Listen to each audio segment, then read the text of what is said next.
பணம் சம்பாதிக்கிறதுக்காக என் புருஷன் வேற ஒரு பெண்ணோட தொடர்பு இருக்கலாம் அப்படின்னு சொல்லிட்டு பைலட் பவி ஒரு கேவலமான ஒரு ட்ராமாவை போட்டு பணம் சம்பாதிச்சுட்டு இருக்காங்க. இப்போ இவங்களுடைய இந்த கேவலமான ட்ராமாவை நாங்களும் கொஞ்சம் யூஸ் பண்ணி பணம் சம்பாதிச்சுக்கிறோம் அப்படின்னு சொல்லிட்டு இலகாயு அப்படிங்கிற ஒரு இன்னொரு யூடியூப் கபுள் இதுக்குள்ளே வராங்க. சண்டை போட்டு பிரிஞ்சிருக்க இந்த கணவன் மனைவி ரெண்டு பேரையும் நாங்கள் சேர்த்து வைக்கிறோம் அப்படிங்கிற மாதிரி இவங்க ரெண்டு பேரும் இப்போ உள்ளே வந்திருக்காங்க. நேற்று ஒரு வீடியோ போட்டிருக்காங்க. எப்படின்னா அதில் அந்த தமிழில் நீங்கள் பார்த்தீங்கன்னா அந்த பொண்ணு காயத்ரி நினைக்கிறேன், அந்த பொண்ணு அழுகிற மாதிரி ஒரு ஃபோட்டோவும் அந்த அந்த தம்ப்நெயிலுக்கு டைட்டில் என்னென்னா பைலட்டா நீங்களாம் ஒரு மனுஷனா அப்படிங்கிற கேட்குற மாதிரி ஒரு டைட்டிலை போட்டு பேசியிருக்காங்க. ஆனால் அந்த வீடியோக்குள்ளே என்ன பேசியிருக்காங்க, இவங்க ஃபோன் போட்டு அண்ணா அந்த பைலட்டோடைய அந்த பவியாக்காவுடைய நம்பர் தாங்க அப்படின்னு சொல்லி இந்த பொண்ணு கேட்குது. அவர் முதல்ல என்ன சொல்கிறாரு, இல்லைம்மா நான் என்கிட்ட நம்பர் இல்லை, நான் டெலீட் பண்ணிட்டேன், எனக்கு கடுமையான மன உளைச்சலாக இருந்துச்சு, அதனால் அவருடைய நம்பரை நான் டெலீட் பண்ணிட்டேன் அப்படிங்கிற மாதிரி சொல்லுது. இல்லை நான் அவங்க அக்கா கிட்ட நான் பேசி நான் கொஞ்சம் அவங்க மனசு உடஞ்சி போயிடுவாங்க, அவங்களுக்கு நான் ஆறுதல் சொல்லணும், உங்களுடைய நம்பர் தாங்க அப்படிங்கிற மாதிரி இந்த பொண்ணு கேட்குது. அவரும் அதுக்கப்புறமா இல்லைன்னு சொன்ன மனுஷன் சரி நான் வாட்ஸ்அப்பில் அனுப்பி வைக்கிறேன் அப்படின்னு சொல்லி அந்த ஃபோனை பேசி முடிக்கிறாங்க. இவ்வளோ தான் விஷயம். ஆனால் இதை 3 நிமிஷமாக பேசிக்கிட்டு இருக்காங்க.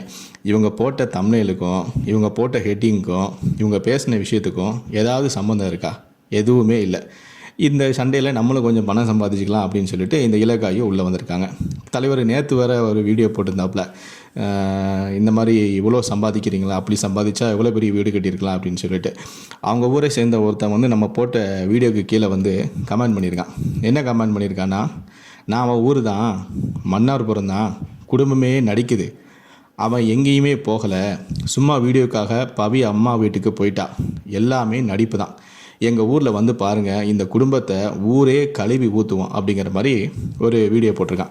ஸோ இப்படி ஊரே கழுவி ஊற்றிருக்கும்போது நான் இவ்வளோ மாதம் இவ்வளோ சம்பாதிக்கிறேன் அப்படின்னு சொல்லிட்டு அவன் பெருசாக பங்களா மாதிரி ஒரு வீடு கட்டினா அவன் என்ன பண்ணுவாங்க அந்த ஊருக்காரங்க? அதெல்லாம் வெளியே தெரியக்கூடாதுன்னு தான் அவன் சின்னதாக ஒரு வீட்டை கட்டிக்கிட்டு பேங்கில் எல்லா பணத்தையும் சேஃபாக போட்டுட்டு மாதம் அது மூலமாக ஒரு வருமானத்தை ஏற்படுத்திட்டு இருப்பான். இது கூடவா தெரியாது? இதை மக்கள் என்ன அந்தளவுக்கு நான் முட்டாளா? இதில் வர அவர் அவ்வளோ சம்பாதிச்சா எவ்வளோ பெரிய வீடு கட்டியிருப்பார் தெரியுமான்னு இவர் ஒரு வீடியோ, அந்த ஃப்ராடுக்கு இந்த ஃப்ராடு சப்போர்ட் வேறு. பார்ப்போம் வேறு என்னென்னலாம் வீடியோ போடுறாங்க அப்படின்னு சொல்லிட்டு.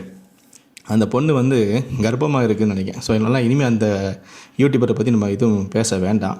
அவங்க பவியோடைய ஃபேமிலிக்குள்ளே என்ட்ராகி அவங்க பவியோடைய ஃபேமிலியை பற்றி ஏதாவது வீடியோ போட்டாங்கன்னா நாம் பேசுவோம். ஆனால் இதுக்கப்புறம் நம்ம அந்த குடும்பத்தை பற்றியோ அந்த பெண்ணை பற்றி நம்ம எதுவும் பேச வேண்டாம். அவங்க பைலட் பவியை பற்றி வீடியோ போடாத வரைக்கும். போட்டாங்கன்னா நம்மளும் பேசுவோம். சரியா?